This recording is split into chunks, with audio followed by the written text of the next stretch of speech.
Hello and welcome to Colour Multimedia Enterprises. My name is Luke, also known as Tianery, and in this particular OpenFL tutorial I'm going to be explaining about obtaining and using bitmap images, and I'll also go into an explanation on bitmaps versus BitmapData classes, which will of course go into a little later in the video. Now I do realise that the video is fairly long, so I'm going to split this up into two parts, and also, as you can probably tell, the introduction video is actually done in post, not actually before the video is actually produced. I just feel it's more necessary to do it that way. But without further ado, let's get started with this particular tutorial. Hello, so as mentioned in the introductory video, in this tutorial we will be getting into looking at manipulating images and stretching the screen. So before I begin, I've populated my image folder and I've also populated my font folder, so we'll take a look at text at some point and using that. For this tutorial in particular, we're going to take a look at this particular PNG file. It's planets. If I just double show you what it looks like, nothing particularly special. I mean, it's just a planet and a sun pretty much, and a bit of a background there. I drew that in paint.net a while back, so I'll be using that to demonstrate how you can manipulate bitmaps. So let's get started, shall we? So first of all, I'm going to add in a variable called object. This is going to be a bitmap. And then I'm going to add another variable, and that's going to be planets. And instead, this is going to be a bitmap data. So I'm actually going to show you the difference between a bitmap and a bitmap data. So, in order to load an image, we need to first take our planets variable, and we need to assign it to assets.getBitmapData. So what this is going to do is it's going to get a bitmap either from the file system or from an embedded resource. So if you compiled a bytecode, for example, such as Nico bytecode, which is the .n, or Flash, then it's going to get that embedded resource. Otherwise, it's going to take a look into the file system and it's going to try and find the image that you put into here, so the path to the image. Now what I want to do is add that to the screen, but I can't do that with addChild. addChild takes a display object. Bitmap data is not a display object, so this is where the difference comes in. Bitmap data holds information about an image. It does not hold the rendering for that image. That's what the bitmap does. So what I'm going to do is I'm going to say object is going to be equal to a new bitmap. That takes the bitmap data, so the information that we want to put into a display object, which in this case is going to be a bitmap. So I'm going to just say planets, and then I'm just going to close bracket and semicolon there. Then I'm going to add child, and I'm going to say object. Okay, I'm going to save that by pressing Ctrl S on my keyboard. I'm going to go over to command prompt. As you can see, I've done quite a lot of tests, as you can see, just before I decided to go ahead and do this tutorial, because there's a few things that I want to actually show you, in particular stretching as you resize the screen. So, not resizing the screen, resizing the actual game. So I'm going to build this, and it's going to be the Nico target. The reason I'm going to be using the native targets is because I want to be able to show you how to build a game without relying on Flash in particular, and one of the main reasons why is because you want to make sure that everything in your game works on all of the platforms platforms, and testing on native targets is a better way to do that than testing it in Flash. So now that we've got that done, let's go over to our bin folder, and I'm going to double click on our RPG tutorial and let's see the results. So as you can see, we're only seeing a very small portion of that image. Now the reason why is because the image is actually 3840 by 2160, which is the 4K resolution. So what do we want to do in order to actually make sure that we add it and stretch it according to the resolution of our screen? It's actually a very simple fix. What we can do is take advantage of the scale X and scale Y properties. Now this is a percentage based on the registration point. So as you can see, the default registration point is 0, 0, 1 equals 100% scale. So 100% of the image is going to be 3840 by 2160, right? If we wanted to make it stretch so that we shrink it, we're going to need to match. So if we wanted to shrink it to match the width of the stage, then what we need to do is lib.current.stage width, and then we want the current width of the object itself. So the current width is going to be, in this case, 2160, because that's the width of the entire image, right? 2160 pixels. If we want it to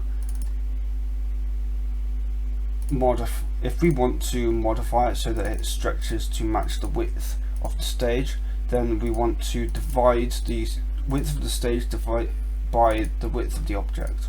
So if we were to get out our calculator and let's just see the result of that. So that when we load the application, by default the default stage width is going to be 848.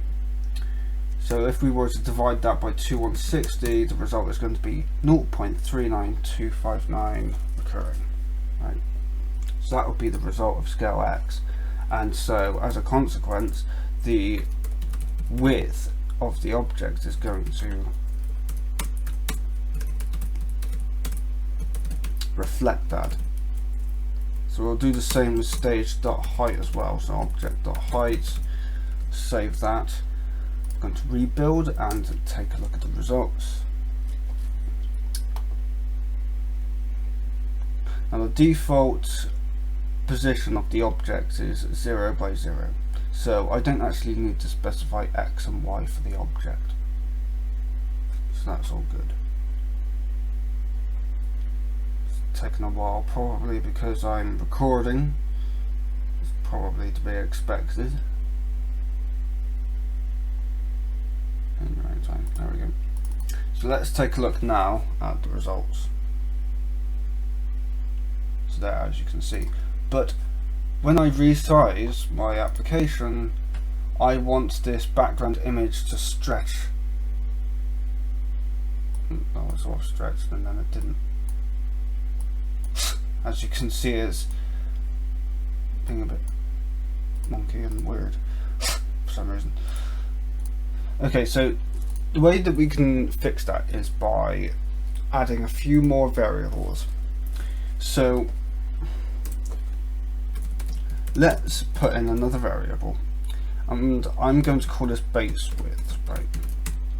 That's going to be an int. I'm also going to have a base height.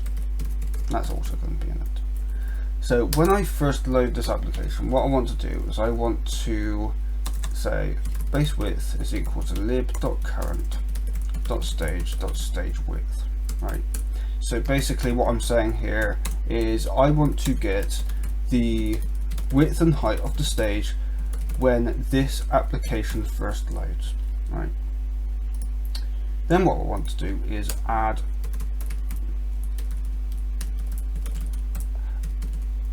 an event, and that's going to be resize. takes a parameter of e. Now you don't actually need to declare it as an event, that's already implied. So Flash Developer already knows what this is. First of all, it does have to query it first before it can get the results, and once again it's being absolutely slow, which is, yeah. Come on, there we go, see?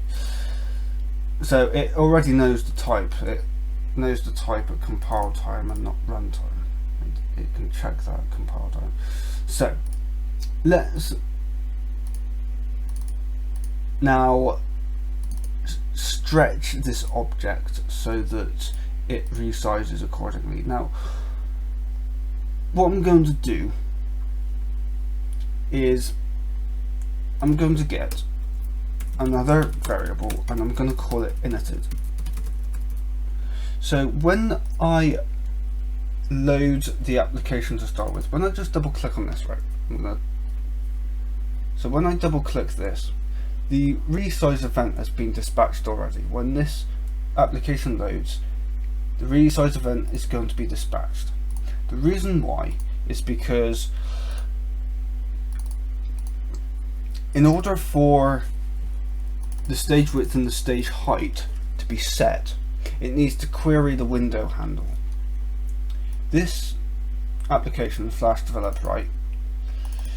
This window is a window handle. Every application that you display on your screen is going to have a handle of some form. This is something that the operating system does in its underlying code. It's going to have things like process ID, window handle. This is a window handle.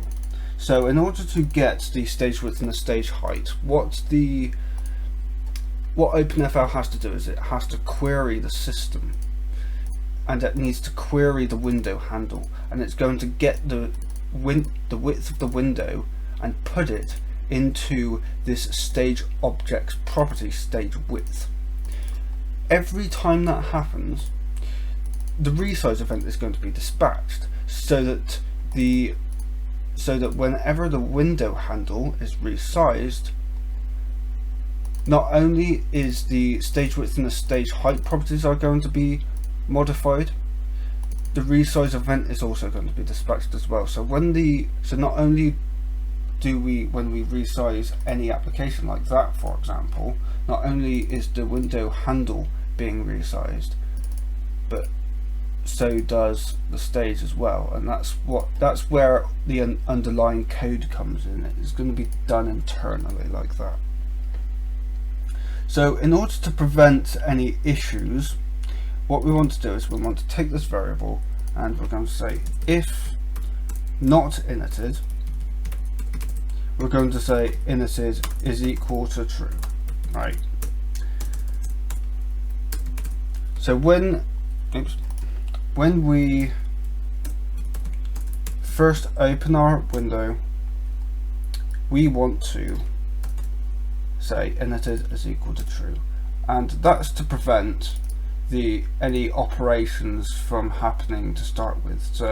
So when I go ahead and do scale x is equal to blah blah blah, right, I don't want that to operate instantly as soon as I open the application, because then horrible things occur. So in the else part, what I'm going to say is scale x is equal to, it's going to equal stage dot, or rather lib dot stage, current dot stage width divided by base width, right? Scale y, so I'll explain this in a moment. Lib dot current dot stage height is equal to base height. So we know when we start the application, base width and base height are going to be set to the stage width and the stage height of the application when it started, right? So that's going to be 848 by 480. So that means that we can use that value to determine the scale x and the scale y when we continue to resize the application. So once again, let's take our calculator out and show what's happening. So if we wanted to resize our application, when we maximize it, this screen is 1366 by 768. So if I were to resize it, we do 1366 by, and then we divide that by the base width, which is going to be 848. So it's going to equal that. So scale X is going to be 1.61, which is then going to multiply to make 1366, 1366 or 1366, whatever you want to call it. So that's all good. When we resize it again to our base width, so when we minimize it like that, for example, we're going to do basically the exact same operation. It's going to be 848 by 848 divided by 848, which is going to be 1, right? So that's all we need to do on the scaling. That's all we need to do. So let's test that. Let's build.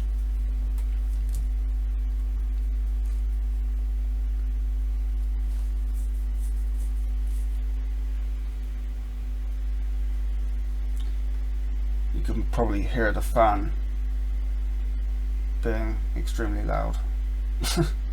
Maybe. Who knows? Who knows? Let's test that and wait about 20 minutes until it finally loads. Okay, here we go. So as you can see, this is here like that. Okay, now we can stretch it. We can minimize back again. Let's move it like this, and when I stretch it like that, it's going to be resized again. Now, as you saw, if we load that again, right, it's white for a couple of seconds and then it loads the image. It's taken a while. What can we do to make that perform a bit better? It's a clever way of doing that, and that's the idea of blitting the image. So it takes, so what I'm going to do is I'm going to get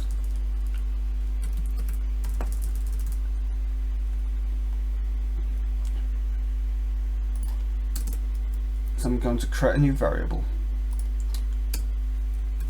Almost didn't know what I was doing for a minute there. So what I'm going to do is I'm going to get a variable. I'm going to call it render. I'm going to make that a bitmap data. So this render is going to be base width and base height. So we already queried our stage width and stage height, so I could just specify that. It's going to be transparent, and let's just say it's going to be fully opaque, and we're going to make the background white for that. So what I'm going to do is, in this, I want to copy the pixels of that planet, of the planets that we want. So we're going to pass in planets as the source bitmap data, the source rectangle. So I'm going to create a new rectangle. It's going to be equal to 0, 0, and then the width of the planets. So planets.width, planets.height. And the destination point, that's going to just be a new point. It's going to be an empty point because we want it to be 0 by 0. Okay, so now instead of adding the planets objects, what I'm going to do is add the render objects instead. Okay, so everything, all of this will still work. It will stretch accordingly. The only difference is that instead of adding the bitmap data directly, we are creating a new bitmap data called render, and we're going to copy the pixels from this bitmap data into the render, and then we're adding that render to the screen. Now I'll show you the difference in a moment. So let's build. I'll tell you the difference in a moment.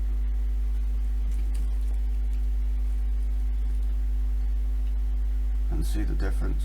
So if you remember, that was about a 2-second wait before everything was loaded. So let's see if that improves.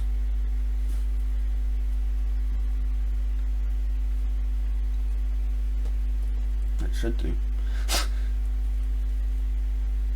In your own time. There we go. Okay. Oh.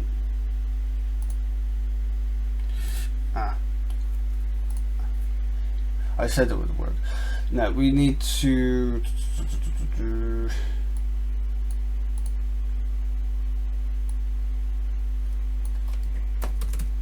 make planet scale X and planet scale Y. And then of course we can just do that. No, what am I doing? Like, render needs to be changed.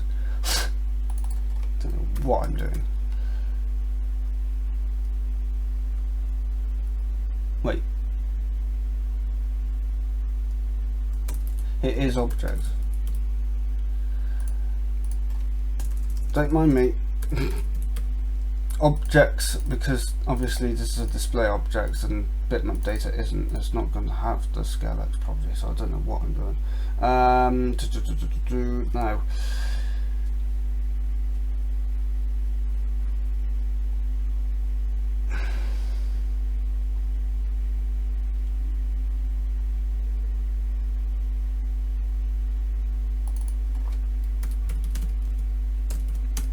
might be render.width, although I would have thought that would reflect anyway regardless, but yeah, anyway.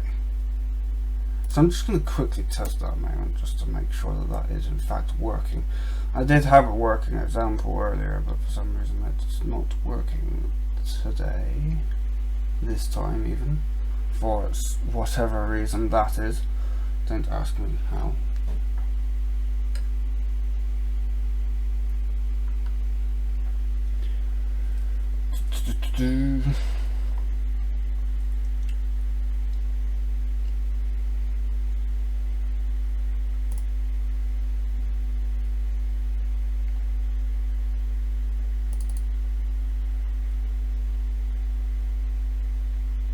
Oh, I know why. I thought, yeah. This needs to be planets.width and planets.height, because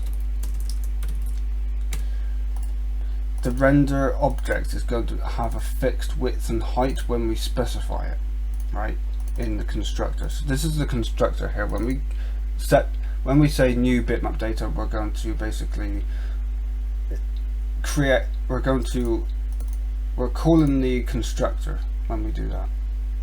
So in that constructor we've got a width, height, and transparency and all that stuff, right? When we say 848 by 480, which is what we were doing, base width and base height, we're saying to the render, we're saying to this object, I want it to be 848 by 480. That is it, done. Do not change the width of that ever, right? So instead what I'm going to do is planets.width, planets.height, so that's going to now be 3840 by 2160. So now that should correctly render, hopefully. And now we're going to change that back because that would otherwise be wrong.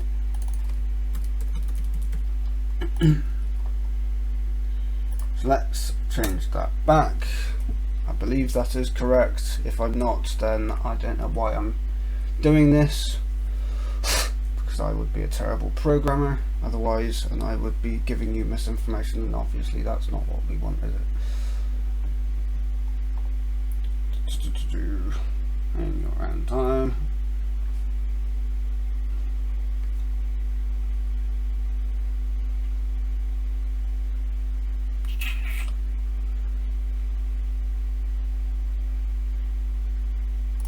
Okay.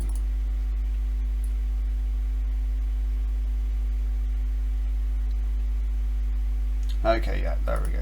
So when we now stretch it, it's going to do all that. So as you can see, there's also that slight white background that you just saw, as you can see. Now that was slightly faster, obviously it does perform slightly faster, but we are dealing with an image that's 3840 pixels by 2160 pixels, so expect it to be quite slow, especially on my laptop, which does not have a graphics card that actually supports 3840 by 2160. So with that in mind, let's just put things into perspective. So what this copy pixels is doing, let's take a look at the description, shall we? So it says, provides a fast routine to perform pixel manipulation between images with no stretching, rotation or color effects. This method copies a rectangular area of a source image to a rectangular area of the same size at the destination point. If you include alpha bitmap and alpha point, it's going to do this and that and this and that. So what you do when you load bitmap data is it's going to go into physical memory, right? Whenever you use the new keyword, you're basically putting anything that you put using the new keyword onto the heap. That's basically permanent physical memory that stays there throughout the application's lifespan. The video memory is not doing anything with that, nothing whatsoever. So in order to split it, or basically saying put this image into video memory, in order to split it, we need to use a function like copy pixels, which will do some underlying function calls that will allow the system to put whatever in the physical memory and transfer it over to video memory. So whenever we use the copy pixels function, we're basically saying, okay, where's the graphics device? We're going to use the graphics device instead of the processor to render that image onto the screen. So that's what the copy pixels is doing. We're basically saying, graphics cards, do this for me, instead of telling the CPU to do it for us. So that's why it makes it faster.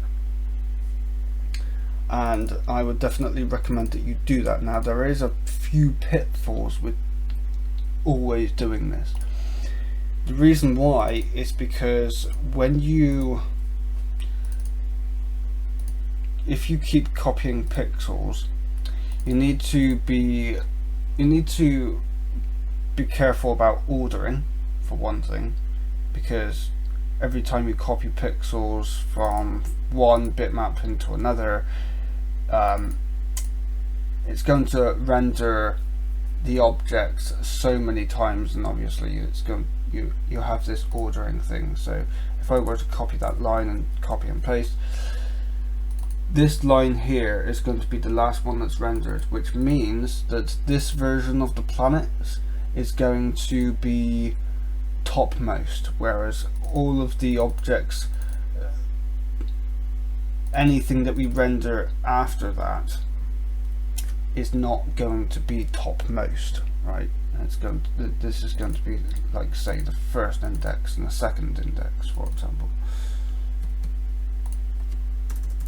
Another thing to be wary about is when you want to move these pixels about. So if you wanted to move this planet image, what you would do is not move the renderer, because obviously if you've got other objects that you want to manipulate, then moving the pixels of the renderer will move every single pixel, including the planets, to another position. So instead of setting the pixel of this, what you would do is you would remove,